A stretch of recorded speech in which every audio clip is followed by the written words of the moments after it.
of the scriptures that we have read. Why have we decided to read those scriptures and talk about grace? The first one that we read from 2 Corinthians chapter 12, it is about Paul, who is talking about his experience with God. He talks, I like it when he says, when he talks about the beautiful experience that he has encountered in his walk with Christ. He has seen visions, right? He has had some experience, or even of going to heaven, or being shown in heaven, as it is written there. He's somebody who can boast about his experience with Jesus, or experience with God. But he says, out of all that beautiful and supernatural experience that I have had with Jesus, but I have got a thorn in my flesh that was put by the devil to perfect me. Look here. Here is somebody who is walking with Christ. Somebody who is walking with God. But he has got something that is troubling him. Something that when people look at it and say, this man is a man of God. This man is walking with God. This man has got the power of God. This man can pray for the sick and they get healed. This man can actually pray for the dead and they rise up. This man can do miracles. Do you get this? But he says, I have got a thorn in my flesh. I prayed unto God. I asked him 3 times to take it out.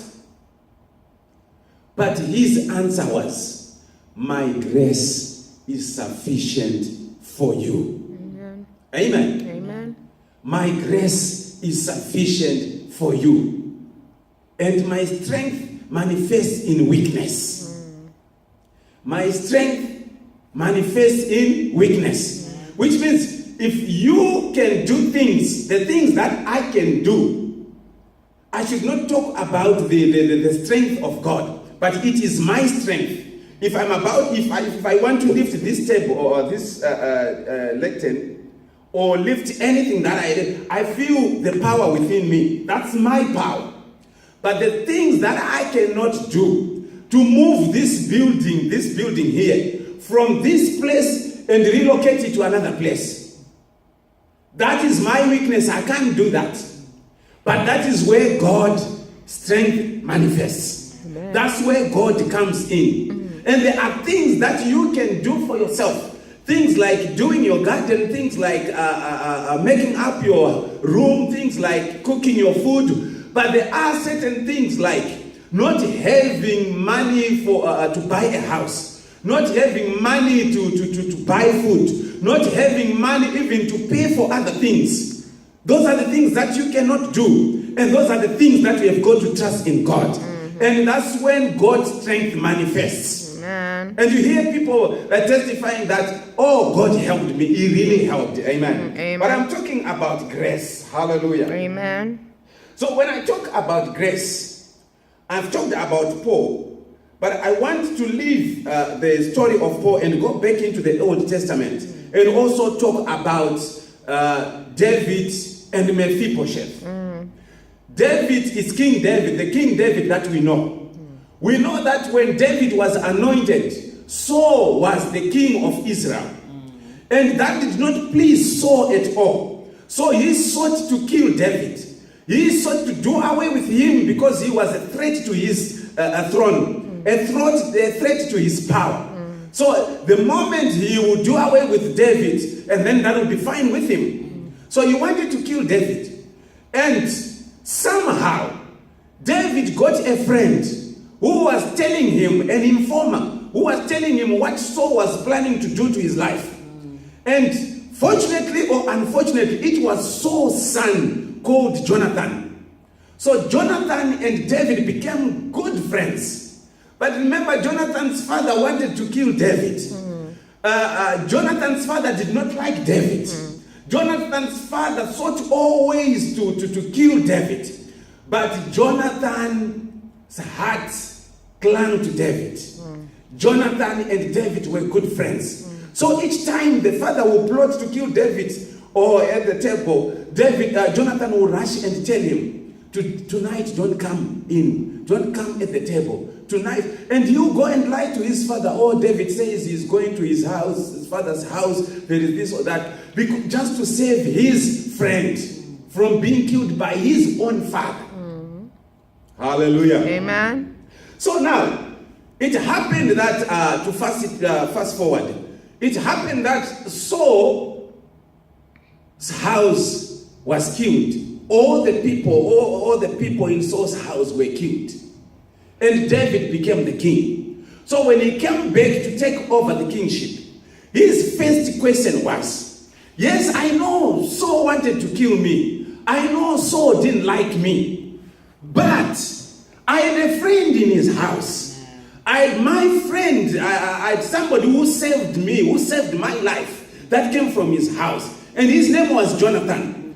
And you people in Israel, tell me, is there anyone left in Saul's house that I can show you mercy because of Jonathan? Not that person who is living deserves the right to get David's mercy.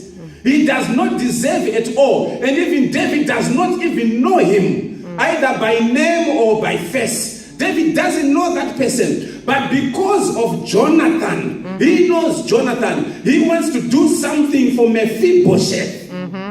Hallelujah. Amen. Because of Jonathan. You see, the Bible says, while we were sinners, Christ died for us. Amen. While we did not deserve to be children of God, but Christ died for us. Amen. While God could not look at us because of the sins that covered us, but Christ died for us. Amen. And therefore we are living under that grace. We were talking throughout the Passover about Christ dying on the cross. Amen. Christ being the sacrificial lamb. The blood of Christ purifying us so that we can stand before God. Amen. And all that, it was God's grace. Amen. We did not deserve at all to be called the children of God. We did not deserve at all for Christ to die for us. But because of grace, it happened. Amen. Because of grace, Christ died for us. Because of grace, we are now children of God. Amen. Hallelujah. Amen. Let me go with you regarding the story of Mephibosheth. I told you he did not deserve it at all. And David did not know that there was somebody called Mephibosheth. He did not know that in the house of Saul there was a survivor. He thought the whole family was cleared off, was destroyed by the enemies. But he just asked because he had that heart to do something because of Jonathan. And that's the desire that God has got on you because of his son Jesus Christ. Amen. An obedient son who went to the cross, who suffered as a result of sinners. And God is saying, are there any people who believe in my son that I can do something for them? I can bless them. I can show them my grace for the glorification of my son. Amen. And the Bible says, to all those who received him, who received Christ, he gave them power to be called the children of God. Amen. So is there anyone in this world who has believed in Jesus so that he can inherit the kingdom of God? He can inherit, he can be worthy to be called a priest, or he can join the priesthood of heaven. Is there anyone who believes? Amen. Amen. What am I saying? Grace is something that you get not because you qualify, not because you are able, but grace is because God loves you. Amen. It's because something happened. Amen. Amen. Christ paid for that. Amen. Amen. God will not bless you because you don't sin, because you are righteous, because you are able to sing, because you can preach. He will bless you because of the grace. Amen. Amen. Amen. So when we see Jesus, we see somebody in the form of Jonathan. And God is saying that is there anyone from the house of Saul? Is there anyone from the world? Is there anyone from my enemies who has believed in my son that I may bless that person? So David is saying, anyone out of the house of Saul? And they say, oh, there is Mephibosheth. And let me tell you about this Mephibosheth. Mephibosheth was Jonathan's son. And it happened that during the war, when they were about to run away when he was small, they tried to hurriedly run away from the enemy. And unfortunately, he was dropped and he became lame. So his feet, he couldn't walk properly. So he was crippled or he was lame. And now, Mephibosheth, when called by David to say, King David wants you. And Mephibosheth knows about the history, what his granddad wanted to do to David. He's not sure of what David wants to do with him. He goes there and he lies or he falls prostrate. And he is sort of crying before David. But David is saying, no, Mephibosheth, you rise up. Amen. Mephibosheth, you are going to sit with me on my table. Amen. Mephibosheth, I'm showing you, I'm showing you grace. Not that you deserve. I don't even know you. But when I see you, I see Jonathan. Amen. When I see you, I see a friend of mine. When I see you, I see good deeds that were done to me. When I see you, I see the love that was shown to me. Amen. Therefore, I'm going to bless you, not because of your appearance, not because of your surname, not because of anything, but because of Jonathan. Amen. Amen. Amen. Because of Jonathan, I am going to bless you. Hallelujah. Amen. He blesses us not because we have done anything, but somebody did something. Amen. At the cross of Calvary, Jesus was crucified. Amen. And he was paying a price for you and me. He was showing great love for you and me. That is grace. Amen. Amen. That is grace. So, grace, what it happens is, it changes your circumstances. Here is Jonathan, who was being looked by his grandfather's servant. Here is Jonathan, who cannot do anything by himself. Mephibosheth. Here is Mephibosheth, who cannot do anything for himself. But now grace has come. Grace has come into his life. Amen. He is no longer that crippling man that we know. He is no longer that disabled man that we know. He is no longer that person who would eat outside, who pick food from the ground. But his circumstances have been transformed by grace. Amen. And he is being told from today onwards, you are going to eat at the king's table. Amen. From today onwards, you are not going back to eat the kind of food that you used to eat, but you are going to eat the food of the kings. Amen. Hallelujah. Amen. And from today onwards as well, if you believe and favor has come into your life, favor prevails, your circumstances will change. Amen. You will never go back the same. You will never live the life you used to live, but you will live a different life. Amen. Even the words that come within you, they will come from the throne of grace. Amen. They will come from the throne of power. They will come from the throne of God himself. Amen. You no longer hear words that come from ordinary people. People full of hate. People full of jealous, envy. People who do not like other people. But you will hear words of love all the time. Amen. You would hear people encouraging you all the time. You would hear those who discourage you encouraging you because of grace. Amen. So the grace changes your circumstances. You're no longer the same. Amen. Amen. Hallelujah. Amen. Hallelujah. Amen. The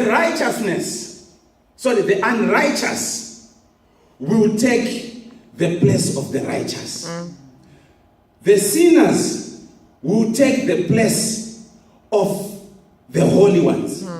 You see, what grace is all about, we are saying that Jesus, being the righteous person, he is coming and saying, I am taking your place. I think you saw that during the conference when it was being explained with the exchange of courts. You remember that? You remember that example?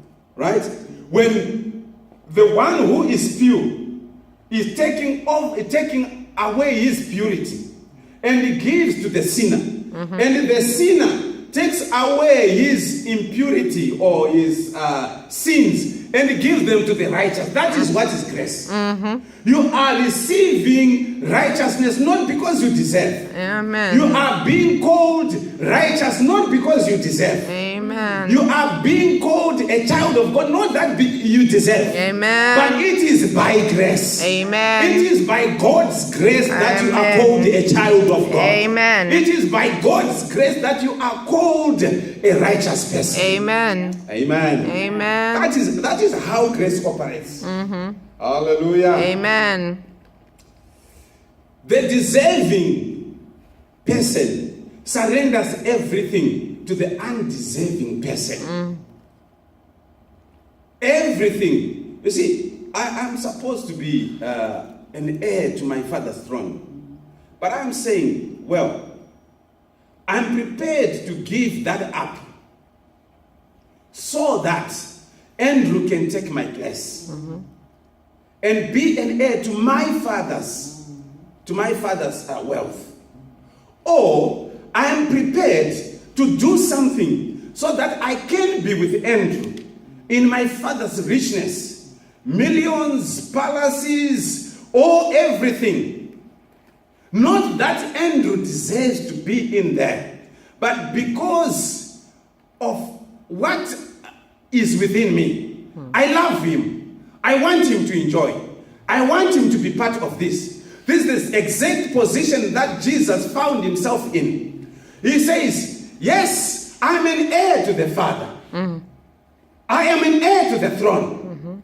But I know my Father has got other people who have just gone their own way and have not seen the light, do not understand about the riches that are awaiting them in heaven. So I am going to give my life for their sake. I am going to take over sin for their sake. I am going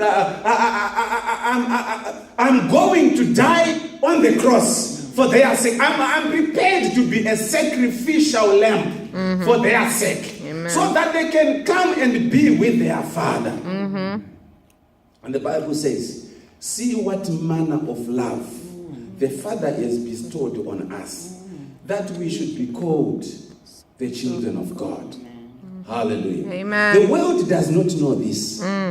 But when Jesus appears, we shall all resemble him. Amen. We shall all be like him, because we will be heirs with him. Amen. In his Father's glory. Amen. In his Father's kingdom. Amen. When Jesus appears, the world will see who you are. Amen. At the moment they don't know you, at the moment they see you as one of the poor people, at the moment they see you as one of those weak people, they see you as one of the people at the bottom of the pack. But when Jesus appears, the situation will be different. Amen. Because of grace. Hallelujah. Amen. So grace takes you from your position and puts you on a higher position. Mephibosheth was told by David 3 times, he is not going back to eat at his own house, but he will eat at my table. The servants were told, go and plant, go and plow, go and do everything for him, harvest for him, all the food, prepare that food for his children and all other servants in his house. But as for him, amen. Amen. As for Mephibosheth, he will eat at my table, and he will eat continually. Amen. Hallelujah. Amen. And as for us as well, we can have the riches of the world. We can have anything. Even if our family members or our children or our parents do not want to be part of the kingdom, do not want to be part of the gospel, but they will enjoy whatever they are enjoying there. But as for you, because grace is upon you, you shall eat at the king's high table. You shall be with God at his table, and you shall be with him continually, eternally. Amen. Amen. Amen. So this is not temporary. When grace comes upon your life, it's not temporary, but it's permanent. Amen. And it's eternal. Amen. Forever. Hallelujah. Amen. So God is saying, I'm going back to Paul. Paul, don't worry about all other things. Don't worry about the thorn that is in your flesh. My grace is sufficient for you. Amen. And now Paul is saying, because God has assured me that his grace is sufficient for me. I have got a pain that is within me. I have got an infirmity within me. I've got something that troubles me day and night. I'm doing miracles. People are being healed, but I am not being healed. I'm doing miracles. The dead are coming back to life, but I am still crying about this thorn in my flesh. But I've got an assurance of God's grace. Instead of me mourning about this thorn, I'm now boasting about the grace that is within me. Amen. Amen. Amen. Instead of me complaining, oh God, I'm in pain. Oh God, listen to what people are saying. People are saying that I am fake because I can't heal myself. Or you, God, you can't heal me. If people believe that I'm being used by you, God, to heal all the sick, then they expect you, God, to heal me as well. But God said, that's all nonsense. That doesn't matter at all. What matters is the grace that is upon your life. Amen. What matters is the grace that is within you. So Paul is saying now, because he has assured me, I am going to boast. Amen. I am happy about it. You know, when grace prevails, the situation changes. There is a man called Noah. The Bible says from Genesis chapter number 6 that the world was corrupt, but Noah found grace before God. In a corrupt world, but Noah was covered by grace. While the world was covered with corruption, but Noah was covered with grace. Amen. When people were looking at him, when people were thinking he's one of us, he's as corrupt as us. You know, when corruption hits the nation, everybody will think everybody is corrupt. The police will think even everybody is corrupt. Or those who are manning the roadblocks, they will think everybody is corrupt. So they go there with they stop the cars and start the corruption language. And it is a shock for them when they meet those covered with grace. Covered by grace. Because they don't entertain the corruption language. Amen. They are covered with grace. Hallelujah. Amen. May God help us that we may understand grace. Grace covers you in a world, even if you live amongst the liars, even if you live among the murderers, even if you live among the sinners, but you are covered by grace. They can count you, they can come, the police can come and round everybody up and you'll be part of the rounded ones. But when it comes the trial period, your grace will cover you. And out of the tens of thousands, they will say this one is not guilty. Because he is covered by grace.